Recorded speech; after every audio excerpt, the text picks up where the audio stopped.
Welcome friends. कल हमने पढ़ा था डाइजेस्टिव सिस्टम के बारे में, जिसमें हमने डाइजेस्टिव सिस्टम को माउथ से एनस तक एक्सप्लेन किया था और कहाँ कहाँ कौन कौन से न्यूट्रिएंट्स अब्जॉर्ब हो रही थी और कहाँ पे प्रोटीन को डाइजेस्ट किया जा रहा था, प्रोटीन को अमीनो एसिड में कन्वर्ट किया जा रहा था, फैट्स को फैटी एसिड में, लिपिड को फैटी एसिड में और कार्बोहाइड्रेट को सिंपल शुगर या ग्लूकोज में कन्वर्ट किया जा रहा था। तो हमने उसको कल तफसील से पढ़ा। आज जो हमारा नेक्स्ट टॉपिक है वो है लिवर के बारे में। आज हम लिवर के बारे में पढ़ेंगे। दोस्तों, इंसान के अंदर 5 किस्म की वाइटल आर्गन्स मौजूद हैं, जिन्हें हम वाइटल आर्गन, बहुत ही ज़रूरी आर्गन्स हैं। सबसे पहले इंसान का जो टॉप पे मौजूद है वो है brain. Number 1 brain. Number 2 brain के बाद देखें हमारे पास यहाँ पे लेफ्ट साइड पे हमारे पास हार्ट मौजूद है, दिल मौजूद है। और नंबर 3 दिल के साथ साथ हमारे पास लंग्स मौजूद हैं। लंग्स के नीचे हमारे पास मौजूद है ये जो आज हम पढ़ेंगे मोस्ट एसेंशियल आर्गन में से एक आर्गन लिवर, जिसे आज हम डिस्कस करेंगे। ये भी उन 5 एसेंशियल आर्गन में शामिल है। और 5वें नंबर पे हमारे पास आती है किडनीज। यहाँ पे मैं आप लोगों को दोस्तों एक बात बताता चलूँ कि इनके नंबर्स के बारे में हम देखते हैं। ब्रेन को हम देखें तो बॉडी में हमारे पास एक ही ब्रेन है। अगर हमारे पास 2 ब्रेन होते तो देखें 2 तरह से सोचते, 2 तरीक़ों से सोचते, मुख्तलिफ किस्म की सोच हमारे पास है तो हम कोई सही से कोई फैसला ना कर पाए। हार्ट को देखें, हार्ट भी एक है। लिवर को देखें, लिवर भी एक है। लेकिन किडनीज और लंग्स ये पेयर की फॉर्म में, ये दो हैं। हार्ट को देखें, अगर हार्ट हमारे पास 2 होते तो शहर की जो देरीना ख्वाहिश थी वो पूरी हो जाती। जिस तरह वो कहता है कि ऐ काश कहीं ऐसा होता कि 2 दिल होते सीने में, एक टूट भी जाता इश्क में तो तकलीफ़ ना होती जीने में। देखिए, तकलीफ़, दुख, ये सारी चीज़ें तो इंसान के साथ साथ चलती रहती हैं। ऐसे नहीं हो सकता। अगर 2 दिल हमारे पास होते तो बहुत ज़्यादा मुश्किल होता, ऐसे पॉसिबल नहीं। लंग्स हमारे पास 2 हैं, किडनीज हमारे पास 2 हैं। वजह जानते हैं लंग्स क्यों हमारे पास 2 हैं? देखिए, लंग्स पहले हमें किस काम आते हैं, हमारे क्यों हमारी बॉडी में मौजूद है। लंग्स ब्रीदिंग के लिए इस्तेमाल होते हैं। इनहेल जब हम करते हैं ना, एयर को इनहेल करते हैं, इनहेलेशन करते हैं, ऐसे करके हम लंग्स के अंदर एयर लेके जाते हैं। एयर में ऑक्सीजन मौजूद है। तो अगर एक लंग्स हो तो फ़र्ज़ करें 15 मालिक्यूल ऑक्सीजन के एक लंग्स हमें हासिल करके हमारे ब्लड में दे रहा है। अगर 2 लंग्स हैं तो 15 + 15 30, यानी कि हमें ऑक्सीजन बहुत ज़्यादा मिकदार में चाहिए हमारे जिस्म को, और इसीलिए लंग्स की तादाद 2 है। अब किडनीज को देखिए, किडनी का जो फंक्शन है वो ब्लड फिल्ट्रेशन है। ब्लड फिल्ट्रेशन दोस्तों, ब्लड फिल्ट्रेशन में ब्लड के अंदर क्या है? ब्लड के अंदर यूरिन जमा हो जाता है। ब्लड के अंदर डिफरेंट किस्म के जो टॉक्सिक सब्सटेंसेस हैं जो कि हमें नुकसान पहुंचाते हैं वो जमा हो जाते हैं। अगर किडनी एक हो, एक पे भी वैसे काम चल जाता है, एक पे भी चल जाता है, लेकिन वो मज़ा नहीं रहता जितनी 2 की हमारे पास होती है। किडनी से हमारे पास 2 तो ब्लड प्रेशर तेज़ हो जाएगी। अगर एक किडनी 15 मिलीलीटर ब्लड को फिल्टर कर रहा है 1 मिनट में, तो दोनों मिलकर 30 मिलीलीटर ब्लड को 1 मिनट में करेंगी। तो ये था इनका थोड़ा बहुत फ़ायदा। वाइटल आर्गन हमने पढ़ी। वाइटल आर्गन को हमने देखा कि कौन कौन से हैं। ब्रेन है, हार्ट है, लंग्स हैं, लिवर है, किडनी है। और इसके बाद हम लिवर की लोकेशन के बारे में पढ़ते हैं। लिवर हमारी बॉडी के अंदर, ये हम थोड़ा बॉडी बनाने की कोशिश करते हैं दोस्तों। बॉडी बस ये इसे बॉडी ही समझिएगा। इधर हमारे पास क्या होता है? ब्रेन। यहाँ से हमारे पास जो आ रही है, इधर नेज़ल कैविटी से, इधर माउथ से जो कैविटी आ रही है, तो इधर हमारे पास ये, और जो हमारे पास थी लंग्स, 2 लंग्स, यहाँ पे हमारे पास हार्ट। अब इनके स्ट्रक्चर के बारे में याद रखना बहुत ज़रूरी है। हर नाकाम आशिक को पता है कि हार्ट का स्ट्रक्चर कैसे, लेकिन मेरा इस तरह बना। फिर भी इन लंग्स के नीचे एक डायाफ्राम मौजूद है। डायाफ्राम, इस कैविटी को आप देखिए, ये 2 कैविटी, 2 चैम्बर बन गए, एक ये। इसको हम कहते हैं चेस्ट कैविटी, और इसको अब हम बोलेंगे एब्डोमिनल कैविटी। एब्डोमिनल कैविटी में लिवर मौजूद है राइट साइड पे। डायाफ्राम के नीचे राइट साइड पे लिवर मौजूद है। देखें, इसका स्ट्रक्चर बनाने की कोशिश करते हैं। ये लिवर राइट साइड पे, एब्डोमिनल कैविटी में राइट साइड पे, ये देख, ये मेरा राइट हैंड साइड है ना, राइट साइड पे होगा। एब्डोमिनल कैविटी में राइट साइड पे, डायाफ्राम के नीचे, एब्डोमिनल कैविटी में, बॉडी के राइट साइड। ये हमारे पास है लिवर। एसेंशियल आर्गन, इधर ब्रेन आ गया, हार्ट भी हमारे पास आ गया, लंग्स भी आ गए। यहाँ पे किडनीज मौजूद होती है, लोबिया के बीच की शक्ल की किडनीज मौजूद है। ये हमारे पास थी एसेंशियल आर्गन। ये हमने इसको थोड़ा बहुत देखा। अब हम इसकी वेट के बारे में बताते हैं। अमेरिकन लीवर फाउंडेशन के मुताबिक जो लीवर का वेट है वो है हमारे पास 3 पाउंड, जो कि 1.4 kg बनता है। ये लीवर का वेट है। लीवर के कलर की हम बात करें तो लीवर का कलर होता है पिंकिश ब्राउन।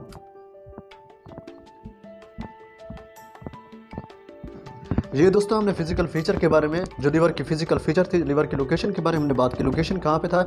डायफ्राम के नीचे था, एब्डोमिनल कैविटी में था और राइट साइड पे था। अब इसका जो वेट है अमेरिकन लीवर फाउंडेशन के मुताबिक वो 3 पाउंड है, यानी कि केजी में अगर हम कहें तो 1.4 kg बनता है। और इसका जो कलर है वो पिंकिश ब्राउन है। मेन जो चीज़ अब शुरू हो रही है वो लीवर का फंक्शन है।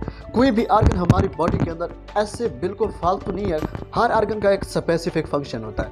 अब हार्ट को देखें तो वो ब्लड को पंप करता है, लीवर को देखें तो इसके फंक्शन अब हम अभी पढ़ेंगे। जो भी हमारे पास आर्गन आ जाए तो उसके स्ट्रक्चर के बारे में और सबसे ज़्यादा उसके फंक्शन के बारे में इल्म होना ज़रूरी है।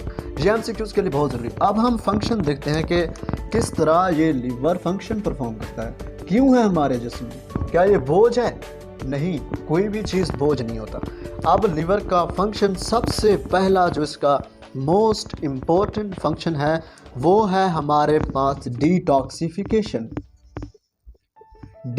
डिटॉक्सिफिकेशन। दोस्तों बहुत ही आसान लफ्ज़ है। डी को अगर हम रिमूव करें तो हमारे पास बचता है टॉक्सिफिकेशन। टॉक्सिफिकेशन में टॉक्सिक भी आ जाता है। अब टॉक्सिफिकेशन का मतलब है कि टॉक्सिक का फैल जाना। कहाँ पे फैल जाना? ब्लड के अंदर फैल जाना। तो डिटॉक्सिफिकेशन का मतलब है removal of the toxins from the blood. वो कौन कर रहा है? लीवर कर रहा है। अब देखें हमारे पास लीवर में वेन आ रही है, यहाँ से ब्लड आ रहा है। ब्लड जब लीवर में आता है तो इसमें कोई भी टॉक्सिक होता है, तो ये लीवर उस टॉक्सिक को रिमूव कर देता है। उस फंक्शन को हम कहते हैं डिटॉक्सिफिकेशन। अब टॉक्सिक कैसे हमारे जिस्म में आ जाता है? 2 तरीके। एक तो हम अल्कोहल लेते हैं, अल्कोहल से टॉक्सिक आ रहा है। नंबर 2 ड्रग से टॉक्सिक आ रहा है। ये अल्कोहल ले, ड्रग ले, ये टॉक्सिक इनमें मौजूद है। टॉक्सिक डायरेक्ट जाएगा हमारे ब्लड के अंदर, ब्लड होता होता हेपेटिक वेन के जरिए इधर हमारे लीवर में आएगा। लीवर इसको डिटॉक्सिफाई करेगा, यानी कि जो टॉक्सिक इसमें मौजूद है उसको रिमूव करेगा। और ये लीवर का मोस्ट इंपॉर्टेंट फंक्शन है। ये एमसीक्यूज में भी पूछा जा सकता है कि वाइटल फंक्शन ऑफ लीवर क्या है या की फंक्शन ऑफ लीवर क्या है? वो डिटॉक्सिफिकेशन ऑफ ब्लड है। अल्कोहल ड्रग्स में जो टॉक्सिक हमारे पास आ रहा है, अल्कोहल या ड्रग्स की फॉर्म में ब्लड में शामिल हो गया, तो ब्लड से लीवर उसको रिमूव कर देता है। ये लीवर का फंक्शन है जिसे डिटॉक्सिफिकेशन कहते हैं। नंबर 2 पे में दोस्तों देखो, डिटॉक्सिफिकेशन के बाद हम देखते हैं मेटाबॉलिज्म। मेटाबॉलिज्म ये भी इम्पॉर्टेंट फंक्शन है लीवर का, लेकिन सबसे जो मोस्ट इम्पॉर्टेंट फंक्शन है वो इसका डिटॉक्सिफिकेशन है। मेटाबॉलिज्म में हम क्या देखते हैं कि मेटाबॉलिज्म वो प्रोसेस है जिसमें किसी चीज़ को तोड़ा जाता है, कोई लार्ज चीज़ को तोड़ के स्मॉल चीज़ में कन्वर्ट किया जाता है, फिर उस स्मॉल चीज़ों को जोड़ के एक नई चीज़ यानी कि लार्ज चीज़ बनाई जाती है, उसको हम इस सारे प्रोसेस को मेटाबॉलिज्म कहते हैं। हमने डाइजेस्टिव सिस्टम में पढ़ा था कि फूड हमारे पास है। फूड किस फॉर्म में है? फूड के अंदर मौजूद है 3 बड़े कंपोनेंट। Number 1 carbohydrate. कार्बोहाइड्रेट हमारे फूड में मौजूद है। प्रोटीन हमारे फूड में मौजूद है। फैट या लिपिड। अब मेटाबॉलिज्म के जरिए लिवर जो है कार्बोहाइड्रेट को कन्वर्ट कर रहा है। किस चीज़ में? कार्बोहाइड्रेट को लिवर ने कन्वर्ट कर दिया सिंपल शुगर, जिसे हम ग्लूकोज भी कहते हैं। मेटाबॉलिज्म के प्रोसेस के जरिए लिवर ने कार्बोहाइड्रेट को सिंपल शुगर या ग्लूकोज में कन्वर्ट कर दिया। अब प्रोटीन को लिपोप्रोटीन भी कहें कि लिपोप्रोटीन, यानी लिपिड और प्रोटीन को मिला के लिवर ने लिपोप्रोटीन बना दिया। लिपोप्रोटीन बहुत ज़रूरी है इसके लिए, हमारे सेल्स के लिए। सेल्स लिपोप्रोटीन को यूज़ करके अपना फंक्शन परफॉर्म करते हैं। अब फैट्स या लिपिड्स को हमारे पास ग्लाइसरोल में कन्वर्ट कर देता है। ये जनाब मेटाबॉलिज्म में कार्बोहाइड्रेट, प्रोटीन, फैट्स। अब हमारे फूड में जो कार्बोहाइड्रेट, प्रोटीन या फैट्स मौजूद होते हैं वो हमारे सेल में ये कार्बोहाइड्रेट, प्रोटीन या फैट की फॉर्म में नहीं जाते, क्योंकि ये माइक्रो मॉलिक्यूल है। ये सारे क्या हैं? माइक्रो मॉलिक्यूल है। माइक्रो मालिक्यूल, इनका मालिक्यूलर वेट बहुत ज़्यादा होता है, तो ये हमारे ब्लड स्ट्रीम में जाके हमारे सेल मेम्ब्रेन को क्रॉस करके सेल में नहीं जा सकती। ये है माइक्रो मालिक्यूल। इनका जो हमारे पास लिपोप्रोटीन में अमीनो एसिड भी होता है, अमीनो एसिड में भी कन्वर्ट करते हैं प्रोटीन को, फैट्स को फैटी एसिड में भी कन्वर्ट करते हैं। तो ये हमारे पास है माइक्रो मालिक्यूल, यानी कि इनका मालिक्यूलर वेट बहुत कम है, तो ये आसानी से सेल मेम्ब्रेन को पास करके कहाँ पे चले जाते हैं, सेल के अंदर चले जाते हैं। फिर सेल इनको यूटिलाइज करता है, इनको इस्तेमाल करके वो एनर्जी बनाता है, उस एनर्जी को अपने फंक्शन को परफॉर्म करने के लिए फिर उस एनर्जी को इस्तेमाल करता है। इस तरह सेल फंक्शन परफॉर्म करता है। ये मेटाबॉलिज्म में इसका किरदार था। मेटाबॉलिज्म में हमने कहा कि कार्बोहाइड्रेट, प्रोटीन और फैट्स, इन सब चीज़ों को उन्हें मेटाबॉलाइज करके इनके जो स्मॉलेस्ट यूनिट है उन्हें कन्वर्ट कर दिया, फिर इन स्मॉलेस्ट यूनिट को सेल में ले जाया गया, सेल ने इनको यूटिलाइज किया। मेटाबॉलिज्म के बाद हमारे पास जो थर्ड नंबर पे इसका फंक्शन है वो है, हम कहते हैं कि स्टोरेज। कल भी हमने पढ़ा था डाइजेस्टिव सिस्टम में कि ये जो लीवर है, लीवर क्या प्रोड्यूस कर रहा है? लीवर प्रोड्यूस करता है बाइल को। अब बाइल क्या कर रहा है? बाइल जब लीवर प्रोड्यूस कर रहा है तो बाइल कहाँ पे जाके स्टोर कर रहा है? स्टोर हो रहा है, गॉल ब्लैडर स्टोर करता है बाइल को, स्टोर बाइल। ये बाइल का क्या फंक्शन है? बाइल को प्रोड्यूस कर रहा है लीवर, गॉल ब्लैडर उसको स्टोर कर रहा है। आखिर बाइल इस्तेमाल कहाँ पे होता है? तो हमारे इंटेस्टाइन में जो फूड हमारे पास पहुँचता है, तो वहाँ पे जो फूड में जो फैट मौजूद होते हैं, लिपिड मौजूद होते हैं, ये बाइल जाके उन पे रिएक्ट करता है, एंजाइमेटिक रिएक्शन करता है और उस फैट को इजीली डाइजेस्टेबल बनाता है कि आसानी से वो डाइजेस्टेबल हो जाए, वो अब्जॉर्ब हो जाए। ये बाइल का फंक्शन था। Production of bile is the function of liver. अब ये हमने स्टोरेज की बात की। स्टोरेज में क्या करता है? लिवर स्टोर करता है बहुत एसेंशियल विटामिन्स हैं, कुछ विटामिन्स, उन विटामिन्स में विटामिन ए, डी, ई, के, B11 और आयरन को भी क्या कर रहा है? लिवर स्टोर कर रहा है। ये स्टोर कर रहा है विटामिन्स ए, डी, ई, के, B12 और आयरन को। अब हमारे पास चूँकि विटामिन्स का हम पढ़ नहीं रहे, इनका फंक्शन हम विटामिन्स में देखेंगे। तो फिलहाल हमने ये याद रखना है कि लिवर जो स्टोर कर रहा है विटामिन ए, डी, ई, के, B11 और आयरन को। इसके साथ साथ जो अहम चीज़ है जिसको लिवर स्टोर कर रहा है वो है ग्लूकोज। ग्लूकोज को स्टोर कर रहा है। ग्लूकोज को स्टोर कर रहा है। ग्लूकोज को ऐसे सिंपल शुगर भी कहते हैं। अब जब ग्लूकोज और ब्लड ग्लूकोज लेवल डाउन होगा, जो ब्लड में ग्लूकोज की कंसंट्रेशन है वो गिरेगी, तो क्या करेगा लिवर जो है उसके पास, क्योंकि ग्लूकोज स्टोर है, शुगर स्टोर है, तो वो ग्लूकोज को ब्लड में डालेगा ताकि ब्लड में ग्लूकोज का कंसंट्रेशन जो है बराबर रह सके, वो नॉर्मल रह सके, उसकी बैलेंस बरकरार हो। ये स्टोरेज थी। हमने फंक्शन में स्टोरेज को भी अब हमने पढ़ लिया। अब कुछ इसकी ब्रेकिंग एक्टिविटीज़ होती हैं। BREAKING, breaking activities. किस चीज़ को ये तोड़ता है? ब्रेकिंग एक्टिविटी का मतलब है किसी चीज़ को तोड़ना। अब किस चीज़ को लीवर तोड़ेगा? हमारे पास देखिए बॉडी के अंदर जो सेल्स हैं, ये इनकी प्रोडक्शन भी होती रहती है, ये इनकी डेथ भी होती रहती है। इनका एक लाइफ पीरियड है, स्पेसिफिक लाइफ पीरियड है। जब वो लाइफ पीरियड तक पहुंचते हैं तो ये फिर डेड हो जाते हैं, डिस्ट्रॉय हो जाते हैं। तो ये इस तरह करता है। ब्रेकिंग एक्टिविटी में लिवर क्या करता है? जो ओल्ड सेल होते हैं, ओल्ड रेड ब्लड सेल भी कह सकते हैं, उनको डिस्ट्रॉय करता है, इनको तोड़ता है।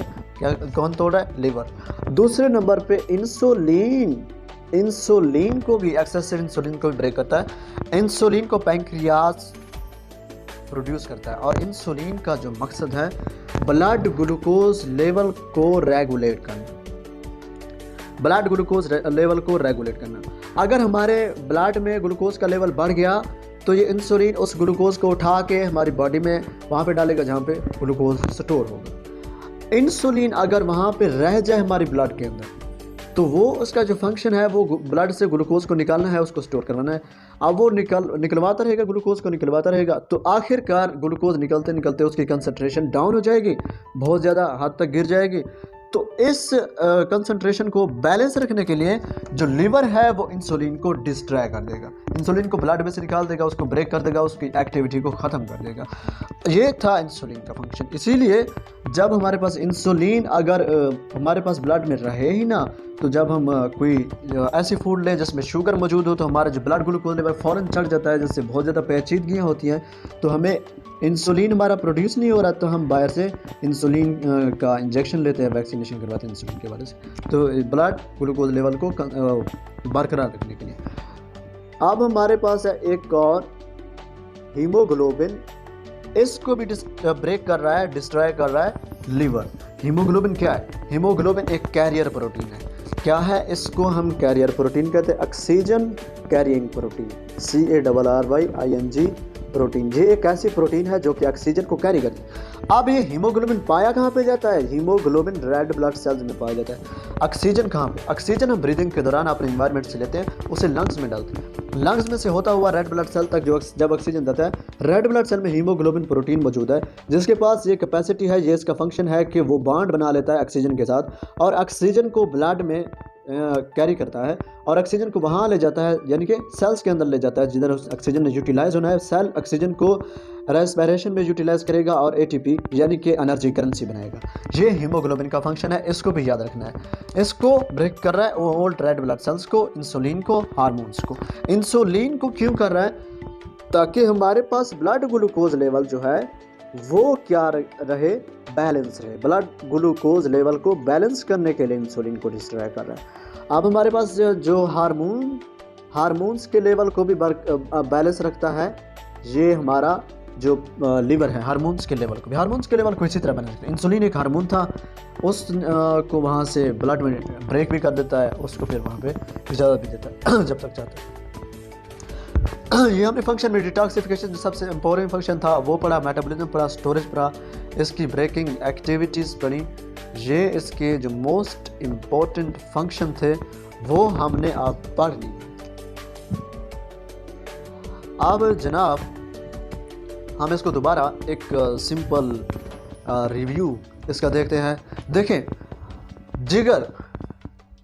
जिगर बड़ा कीजिए, जिगर को सुनिए, जिगर के बारे में जानिए, क्योंकि जिगर में से अगर आपसे या हमसे स्क्रीनिंग टेस्ट में या किसी भी कोई MCQs के हवाले से पूछा जा सकता है तो मोस्टली इसके फंक्शन के बारे में पूछा जा सकता है। अब जिगर के लोकेशन के बारे में मैंने आपको बताया कि एब्डोमिनल कैविटी में मौजूद है, राइट साइड पे मौजूद है, डायफ्राम के नीचे मौजूद है। ये जिगर का लोकेशन है। जिगर के अगर हम वेट की बात करें तो अमेरिकन लिवर फाउंडेशन के मुताबिक जो इसका वेट है वो 3 पाउंड है, यानी कि 1.4 kg में कहें तो 1.4 kg बनता है। इसके कलर की बात करें तो ये पिंकिश ब्राउन है, पिंक ब्राउन है। अब मोस्ट इंपॉर्टेंट जो जिगर का पार्ट है जो हमारे काम आना है, जो पॉसिबिलिटीज़ है कि यहाँ से क्वेश्चन पूछा जा सकते हैं, फंक्शन, हमने इसके फंक्शन के बारे में डिस्कस करना है। सबसे अहम फंक्शन जिगर का डिटॉक्सिफिकेशन है, यानी डिटॉक्सिफिकेशन का मतलब है removal of toxic from the blood. Removal of toxic कहाँ से रिमूव करता है टॉक्सिक को? ब्लड में से। अब ब्लड में टॉक्सिक कैसे पहुंचता है भाई? ब्लड में टॉक्सिक अल्कोहल और ड्रग्स के जरिए पहुंचता है। जब अल्कोहल और ड्रग्स के जरिए ब्लड में टॉक्सिक पहुंच जाए तो ब्लड हिपैटिक वेन्स के जरिए लिवर में जाता है। लिवर उसमें से जो टॉक्सिक मौजूद है उसको रिमूव करता है। इस सारे प्रोसेस को डिटॉक्सिफिकेशन कहते हैं। तब ब्लड को आगे भेज देता है उसको, उसमें से टॉक्सिक रिमूव करके। इतना ज़्यादा टॉक्सिक नहीं लेना चाहिए क्योंकि लिवर एक खास हद तक टॉक्सिक को रिमूव कर सकता है, बाकी जो टॉक्सिक हमारे ब्लड में रह के हमें नुकसान पहुंचाता है। मेटाबॉलिज्म दूसरे नंबर पे इसका फंक्शन था। मेटाबॉलिज्म, हम अपने फूड में कार्बोहाइड्रेट, प्रोटीन और फैट्स लेते हैं। कार्बोहाइड्रेट, प्रोटीन और fats as it cell membrane में से पास होकर सेल इनको यूटिलाइज नहीं कर सकता क्योंकि ये माइक्रो मॉलिक्यूल, इनका मॉलिक्यूलर वेट बहुत ज़्यादा होता है, तो ये सेल मेम्ब्रेन में पास नहीं कर सकती। इनकी मेटाबॉलिज्म करके क्या करता है, लिवर इनको कार्बोहाइड्रेट को सिंपल शुगर या ग्लूकोज में कन्वर्ट कर देता है। लिपोप्रोटीन, प्रोटीन को और लिपिड को मिला के लिपोप्रोटीन एक और माइक्रो मॉलिक्यूल बना देता है जिसको सेल यूटिलाइज करता है डिफरेंट फंक्शन परफॉर्म करने के लिए। ये माइक्रो मॉलिक्यूल है। फैट्स और लिपिड्स को ग्लाइसरॉल फैटी एसिड, ये amino acid, fatty acid, glucose, ये माइक्रो मॉलिक्यूल है, ये सेल मेम्ब्रेन में से पास आउट हो जाती हैं और सेल इनको यूटिलाइज करता है एनर्जी बनाने के लिए और अपना फंक्शन परफॉर्म करता है। तीसरे नंबर पे जो इंपॉर्टेंट फंक्शन है वो उसका स्टोरेज है। स्टोरेज में हमने कहा कि कुछ विटामिन है A, D, E, K, B11। In vitamin के फंक्शन के बारे में हम विटामिन में पढ़ेंगे। इन विटामिन को स्टोर कर रहा है लिवर और इसके साथ साथ आयरन को भी लिवर स्टोर कर रहा है। ग्लूकोज या शुगर जो कि एक्सेसिव अमाउंट में है उनको भी स्टोर कर रहा है, ताकि ग्लूकोज का जो लेवल है वो हमारे पास ब्लड ग्लूकोज लेवल को बैलेंस रखने के लिए ये ग्लूकोज को स्टोर भी करता है, ये इंसुलिन को भी डिस्ट्रॉय करता है। इसके फंक्शन ब्रेकिंग एक्टिविटीज़ में हमने कहा कि हमारे जो सेल्स हैं उनकी एक लाइफ टाइम, अगर वो सेल्स बन भी रहे हैं, टूट भी रहे हैं, वो डिस्ट्रॉय भी हो रहे हैं, वो डेड भी हो रहे हैं, तो जो ओल्ड हो जाते हैं सेल, यानी कि स्पेसिफिक हम कहें तो रेड ब्लड सेल्स या वैसे भी सेल्स भी जो ओल्ड सेल्स हैं, इनको क्या करता है, डिस्ट्रॉय करता है, इनको डिस्ट्रॉय करता है ताकि नए सेल बन सकें। अब इंसुलिन को क्यों डिस्ट्रॉय कर रहा है? इंसुलिन का जो काम है वो ब्लड ग्लूकोज लेवल को बैलेंस रखना है, जो ग्लूकोज का कंसंट्रेशन है ब्लड में उसको मेंटेन रखना है। तो इंसुलिन जब ब्लड में ज़्यादा रहेगा तो ज़्यादा ग्लूकोज को उठा के बाहर बॉडी में फेंकेगा, तो ब्लड के अंदर ग्लूकोज का लेवल डाउन हो जाएगा। तो क्या होगा कि ब्रेकिंग एक्टिविटी में लिवर अपना एक्टिविटी शो करता है, फंक्शन परफॉर्म करता है, इस इंसुलिन को डिस्ट्रॉय कर देता है, फिर ग्लूकोज का लेवल वहाँ पे बढ़ना शुरू हो जाता है, ब्लड ग्लूकोज का लेवल बैलेंस हो जाता है। जब ग्लूकोज ज़्यादा बढ़ जाए हमारे ब्लड के अंदर, तब इंसुलिन को दोबारा पैंक्रियाज ब्लड में रिलीज कर देता है, इंसुलिन फिर ग्लूकोज को उठा के बैलेंस को बरकरार रखता है। अब अगर पैंक्रियाज हमारा इंसुलिन बनाना ही छोड़ दे तो हम इंसुलिन बाहर से भी इंजेक्शन की फॉर्म में ले सकते हैं, ताकि अगर हम ना लें तो ग्लूकोज का लेवल ब्लड में इतना बढ़ जाएगा तो हमारे लिए ये बहुत सारी पेचीदगियाँ पैदा करेगा। हीमोग्लोबिन कहाँ भी मौजूद है? रेड ब्लड सेल में मौजूद है। अब हम जब ब्रीदिंग करते हैं, ऑक्सीजन को इनहेल करते हैं, तो ऑक्सीजन को ये ब्लड में जब ऑक्सीजन पहुँचता है तो ब्लड में रेड ब्लड सेल्स भी मौजूद हैं, उनमें हीमोग्लोबिन मौजूद है। हीमोग्लोबिन का जो काम है वो ऑक्सीजन को कैरी करता है, और ऑक्सीजन को कैरी करके कहाँ पे ले जाता है? हमारे पास सेल्स में ले जाता है। सेल्स फिर ऑक्सीजन को यूटिलाइज करते हैं रेस्पिरेशन में, जिसे हम एरोबिक रेस्पिरेशन कह रहे हैं। कौन सा रेस्पिरेशन कह रहे हैं? एरोबिक, यानी कि in the presence of oxygen. Aerobic respiration में यूटिलाइज करता है इनको सेल, और क्या बनाता है? एटीपी। एटीपी क्या है? एनर्जी करेंसी ऑफ सेल है, एनर्जी करेंसी ऑफ सेल। ये ATP energy currency of cell है, एटीपी को फिर यूज़ करते हैं। उसके बाद है हार्मोन्स बैलेंस, हार्मोन्स को भी बैलेंस करता है ये हमारा लिवर। तो आज का जो हमारा लिवर का टॉपिक था, उम्मीद है वो आप सब सुनने वालों को, देखने वालों को समझ आ गया होगा। आप एक बार इसे रिवाइज ज़रूर कीजिएगा। आपने क्या करना है कि लिवर को पढ़ने के लिए, जिगर को पढ़ने के लिए एक बड़ा जिगर आपके पास होना चाहिए। उम्मीद है हम मिलेंगे एक नए टॉपिक के साथ बहुत जल्द। शुक्रिया, थैंक यू।